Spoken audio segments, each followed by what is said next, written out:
السلام علیکم ورحمۃ اللہ۔ حیض کا خون کیسا ہوتا ہے؟ دیکھیں، حیض کا خون اور عام خون جو کہہ لیں آپ، اس میں فرق ہوتا ہے۔ حیض کا خون جیسے کوئی کالے رنگ کا گاڑھا اس طرح کا بدبودار عورتیں اس میں محسوس کر سکتی ہیں۔ عام خون اور حیض کا خون اور استحاضہ خون سب کے الگ الگ احکام ہیں۔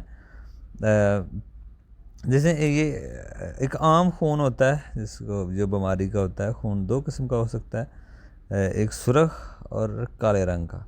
اگر کسی عورت کو برابر خون آتا رہتا ہے، یہ بھی ایک مسئلہ ہے، اگر کسی عورتوں کو برابر خون آتا ہی رہتا ہے پورا مہینہ، تو وہ استحاضہ بھی ہوتا ہے، حیض کا خون بھی ہوتا ہے۔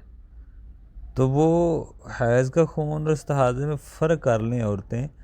حیض کا خون اور رنگ کا، استحاضہ کا اور رنگ کا، اس میں فرق عورتیں کر سکتی ہیں۔ لیکن اگر عورت سمجھ نہ سکے، پورا مہینہ ہی آتا رہتا ہے، تو اگر ایسی صورت ہے تو وہ دیکھے کہ اس مہینے کی روٹین کیا ہے حیض کی، اپنی حیض کی تاریخ وہ یاد کر لے، اس حساب سے چلے گی۔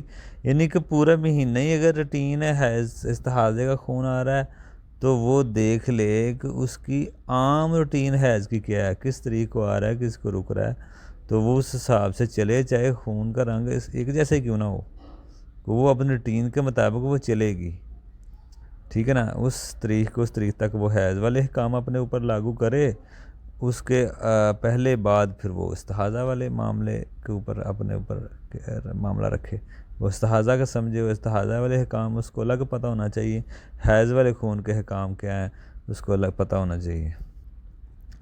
تو یہ حیض کے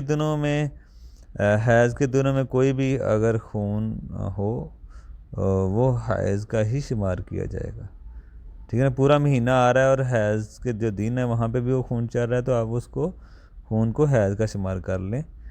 اور اگر آپ کو پتہ نہیں چلتا، پہلے تو فرق کر لیں، بعض عورتیں کر سکتی ہیں، نہیں کر سکتی تو وہ اتنے دن پھر اپنا رک جائیں۔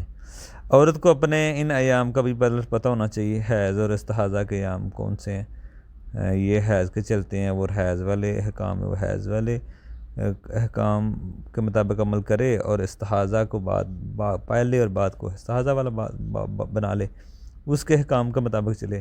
اور اپنے بچیوں کو یہ تعلیم دینی چاہیے، یہ کوئی شرم کی بات نہیں ہے، بعض لوگ اس کو کوئی شرم محسوس کرتے ہیں، تو اس لیے یہ کوئی ایسا شرم والا معاملہ نہیں ہے۔